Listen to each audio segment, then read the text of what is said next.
Ngarang nungdang phongkhiba Kangleipak ki maira ki pauchedagi maroiba pau khara khangachuraga miyamda khulu tamjage Louthokpa pata hi lakpadagi leikhidraba imungda LMG na selgi mateng pangkhre Haukibe April kungamatogi ayu pung 3:30 taba matamda akanba nonglaing sisilakpadagi hi laksinduna Louthokpa da nga faba chakkiba Bishnupur district ki manung samba thang 18 dagi khwairakpam thoisinga sai yankaigamari apopa ki Asia masok singana leikhidraba da ngachi LMG Manipurna Maki pongnafam lamdam thanga 18 da chatuna awapa phongdokpaga loinana acha athaki polamsing amadi sel oina lupa lising 6 mateng pangkhre hairi ngasigi tengpang khongsa ade LMG Manipur gi President L Kunjalsor amadi Privacy Secretary Rakesh Naurem anina luchingki loinana LMG Manipur gi thongmi kya chu saruyaki khongsa aduga mai lainana LMG Manipur gi Secretary Oji Sarakhambam na phongdokhibada Miyoi ba khoi gi tanglaba punchi kya mahuksa gi khudongthiba thawdok kya nasu punsi mangali awaba taraba matamdadi rashiti gi daramagi amadi jati bijati gi apipa wakhal akhoi gi marakta samban oina kharibasi tungoina thamlaga akhoi amana amagi mateng pangminasi haiki mahangna makhata na hai Louthokpa ta hingnabagi dabak nga phawa chakhiba thoigi punchi achigumna matungda thoktanaba Louthokpa mapanda khundariba ngami ichinauksingna hi tongduna chapa matamda life jacket sijinabiyu Nonglai nungsi amadi akamba nong khak lorokpa matamdadi yariba makhai pata kumduna nga phawa chatabana phagani chalabasi isagi safe oigadaba polamsing seppiyo haiki SP ga maira paibisingga wari sanaraba matungda BSF Personal khak Louthokpadagi sugunumpan handokhre Kuki metal singna yamna toina bom amasung nomai kapsinduna dafam oiriba Manipurda thokliba kanglu anigi lan asida khwaidagi hena soalaba mafam oiriba Sugunu amadi akoibida leriba maitai khulse ngak senaba leriba BSF sing Manipur lengang lauthoknaba honarakpa adubu yaningdaba phongdokuna ngarang sugunu gi BSF Louthokpa yaro habada bitawduna sugunu da leriba miyam horoktuna sugunu kaithel amadi akoibada leriba lambi singthingbagi khongjang sangsingkhiba adu Manipur lengaka yanaba purakpadagi handokhre hari pause achina phangba paugi matung inadi sugunu da leriba BSF sing Louthokpa yaro haduna Sugunu kaithel mamangda lariba BSF company mamangda Phamjinuna khongjang sangchilingaida Kaksing district ki SP laktuna imasinga wari sanaki hairi wari sanaba aduda sugunu aduda lariba BSF sing loina Louthokloy hayeng pangthokadariba outer Manipur MP election asida sijinanaba BSF Personal khaktang sijinanaba Louthokadabani haina khanganki loina election hek loibaga hariba BSF sing Personal sing asi Adubak sugunuda tharaktuna mahuksagu miyambu ngak semagi thabak tohangani haina SP na miyamna thajaba piki SP gi wafam adu miyamna yanaraba matungda sugunugi BSF Personal khak sugunudagi lakhokki hairi pawasina hai karigumba miyamga yanakhiba chigi matung ina election loibaga Louthokkiba BSF Personal sing adu sugunuda tharaktrabadi miyamna makhata da akama khongjang sangsingani haina haujik sem sadani leiri hairi Makha tarakpo oina pandangi pauchedagi maruiba pau khara khangachuraga miyamna khudo tamjage lengang na afaba oinba education ama lehelnaba hotnabiyu pheso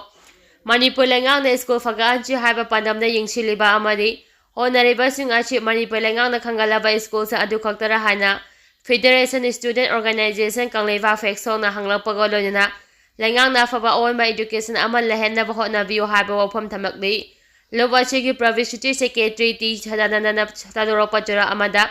Mahira Maching Yamalairiba School Kaltamo Lumna Laraga Mahiro Yamalaitaba School Singbuna Tausada Bugum Tauriva Sigi Matangda Lengang na Miyang Sangadabani Manipur Lengaki Mari Lainaba Authority na Pimbam Solaba Lengaki School Kaya Sibu Hakteng Nana Yang Sinduna Ireba Iram Damachida Afaba Owen by Education Ama Lehenaba Hotnabiu Haiki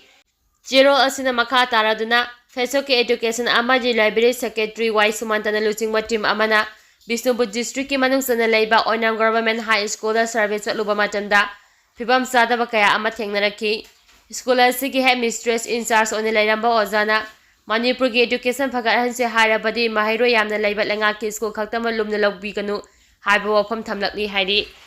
Onam Government High School ase kumja lising amaga jani pan yankhai panda Linkatuna masak naiba mahiro kaya marum puthokraba Manipur gi lidaba school sing manungda amani hariba school asigi rigura headmistress lengakna happidabana Ojanupi aman headmistress ki in charge on puduna yamna one school asibu chalai hauri Oja tara marikha leibagi manungda ahum di nauna hadakta contract basis sa changlakpani Oja amadi atopa school da utilize tawkhre प्राइमरीदगिना class 10 फाउबा लेबा school असिदा पुन्ना लेरिबा ओजा 13 असिदा अहुमना science की मंगाना arts teacher अमसुंग लेमहौरिबा तरु असिना primary की ओजानी हौजी school असिदा पुन्ना माहिरोय माफुगा तरुकना lyric तमहौरी लाइरमलिबा माहिरोय सिंगसिगी मनुंगदा children होमदगी अमसुंग relief कैम्पदगी माहिरोय कियासी याउरी मरी लेनबा लंगा की माइकेदगी स्कूल असिगी ग्राम मेंटेनेंस की सेल मतम चाना पिरक्तबना स्कूल असिबु चलाइबदा अदुकी मतिक अवाबा फिबम अमाना लेहौबा थेंगनारकी हाइबा वाफम थमलपगा लोइनना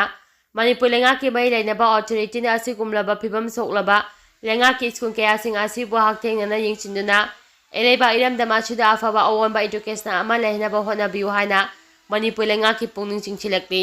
नुपी फमनालुबा मियोय अमा कोटना मराल लेरे लौथोखरे नुपी अमाबु रेप तौरुबा नुपा अमा एडिशनल सेशन जज fast track court crime against women Manipur moral लेरे हाइना लौथोखरे मे 10 सेंटेंस हियरिंग पंगथोरगनी कोना मराल लै हाइना लौथोखरबा मियोय अदु नागामापा फोगाक संगबम लेकाइदगी चोंगथाम दुबरजे चै 29 अपोपो श्याम सुंदरनी हारिबा थौदो आछि कुमजा 2019 थोखिबनी हारि कुमजा 2019 की मार्चदा विक्टिम ओइरिबा नुपी मचा आछिना इम्फाल वेस्ट एसपी की खुतांगदा इम्फाल पुलिस स्टेशन वकालखिबनी वकल अदुगी मतुंग इना पुलिस ना केस अमा लखक्तुना दुबरजिपु फकातुना कोर्ट केस लथदुना लाखिबनी हारि कोना केस लथदुना लेरिंगाय चेलेक्ट दुबरजि बेल लाइरखिबनी बेल लेना लेना कोर्ट केस लथदुना लाक्लबा मतुंग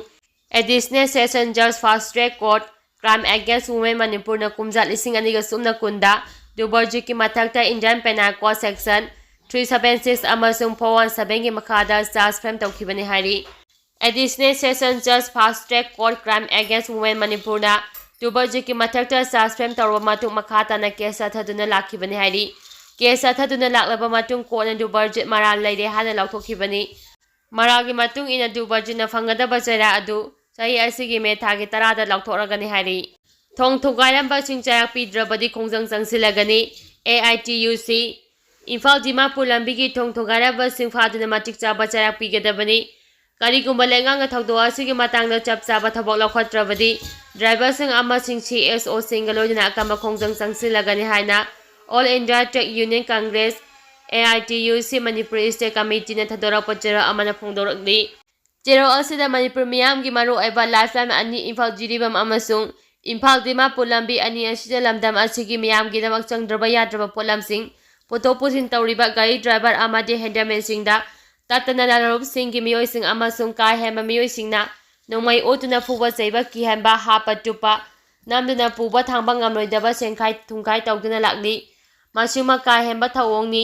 थाओंगसिंग असि थोअंदनाबा हाइदुना हाईवे प्रोटेक्शन फोर्स थमनाबा ITUC मणिपुर ड्राइवर सिंग ऑर्गेनाइजेशन अमसुंग CSO सिंग न क्यारा हन लेंगाक्ता तक्सिनबसु लेख्रबनी अदुबा हौजि फावबगी ओइना थबक तो ओंथोपगी मामी ताद्री लंबी अनि असिदा इकोनॉमिक ब्रोकेट अमसुंग हाईवे ब्रोकेट क्यारा हन तौख्रे मसिना मरम ओइदिना मिचम मियाम कया अवा चैथिंगनंगली मसिगी मथक्ता नोंजु पंथा मतमदा लैंडस्लाइड थोलक्तुना गाड़ी कया चपा यादबदगी मतम थांगना नोंजु नुंसा मराक्ता गाड़ी फैदुना गाड़ी ड्राइवर अमसुंग हैंडलमैन सिंग वाना खांगलिबा ngakतनी लंबी अनि असिदा लरिबा थोंगसिंग थदपा अमदी थुगाबा कया असि तोइना थोख्रे अदुबु चेनरबा सिंग मतुंगदा अमु हाना थोक्तनाबा फादुना चेरापीबगी थबक चथबदी लेट्री लेंगा अमा लरि हाइबगी मामी समहले था 12 सुरकदौरबा मणिपुर इरांग हौजिक फावबा लोसिंबा ngamdana thamli मरम असिना लंबी अनि असिदा मैतै सिंगना हौजिक फावबा चपा ngamdana लेरिबा असि लेंगांगना करी थौदांग पाइखलाबगी हाइबदु मियामना खंगनफम थोई लंबी सिंग असिदा मैतै सिंग अमु हना चलहनबा यारो हाइबगुम इम्फाल दिमापुर लंबी की सप्रमाइना अमसुंग कौबु लेखा अनि की मरक्ता लैबा थोंग अमा IED पोखाय हंदुना थुगाइखिबा असिमा यामना तमचिबा सजतनी थोंग असिमा AITUC मणिपुरना हक्सना लौरी मियाम वहनबा हाइबसी पांगदबगी थाओंगनी करिगुंबा लेंगांगना थुबदा थौदो असिगी मतांगा चप चाबा थबक लौखत्रबदी ड्राइवर सिंग अमसुंग CSO सिंग लोइना अकम खोंजंग चंगसिलगनी हाइना चेरो असिना मकाताना फोंदोरकली